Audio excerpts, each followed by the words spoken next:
సనాతన ధర్మంలో విడాకులే ఉండవు కదా, చాగంటి గారు లాంటి వాళ్ళే చెప్పారు కదా, మరి అలాంటప్పుడు పవన్ కళ్యాణ్ విడాకులు తీసుకున్నారు కదా. ఒకటి వింటారా, చాగంటి గారు చెప్పిండ్రు, ఒక మనిషికి ఒక వయసు వచ్చిన తర్వాత అనుభవం వస్తుంది, అనుభవం వచ్చిన తర్వాత పొరపాట్లు జరగవు, పొరపాట్లు జరిగితేనే అనుభవం వస్తుంది. ఇక్కడ మీరు రాసి పెట్టుకోండి. ఇక్కడ అనుభవం ఎట్లా వస్తుందండి? ఎన్ని డక్కా మొక్కలు తింటేనే అనుభవం అనేది వస్తుంది. నేను ఇలా ఏం పిహెచ్డీలు చేసిన అనుకుంటున్నారా?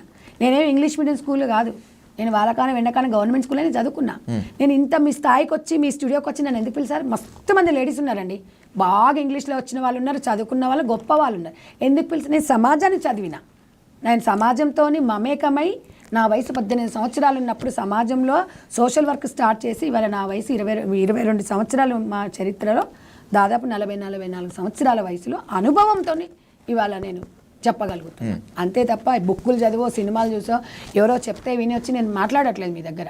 కాబట్టి తను ఆ సనాతన ధర్మం అనేది ఒక నేను చేసింది యుక్త వయసులో ఉన్నప్పుడు, కొంచెం వయసు మీద పడ్డ వాళ్ళకి తేడా ఉంటుంది.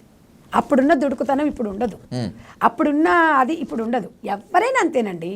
ఇప్పుడు వయసులో ఉన్న పోరగానికి ఉన్న యాటిట్యూడ్ నీకు అదే 30-35 సంవత్సరాలకు ఉండదు, 30 సంవత్సరాలు ఉన్న తర్వాత 50 సంవత్సరాలకు ఉండదు. జీవితం ఎప్పుడు ఉంటుందండి? నీకు సంపాదించుకునే వయసు ఒకటి ఉంటుంది, ఎంజాయ్ చేసే టైం ఒకటి ఉంటుంది. పెళ్లి చేసుకున్నాక ఎంజాయ్ చేసే టైం ఉండదు. ఆ పెళ్లి చేసుకోకముందు నువ్వు ఎంటర్టైన్ చేసుకో, సంపాదించి అమ్మ మీద ఆధారపడతావు. ఒక భార్య ఒక కుటుంబం వచ్చిన తర్వాత నీకు ఒక బాధ్యత ఉంటుంది. ఇవాళ ఒక బాధ్యతగా ఉన్నారు ఆయన ఎక్కడ కూడా తప్పు దొరలట్లేదు.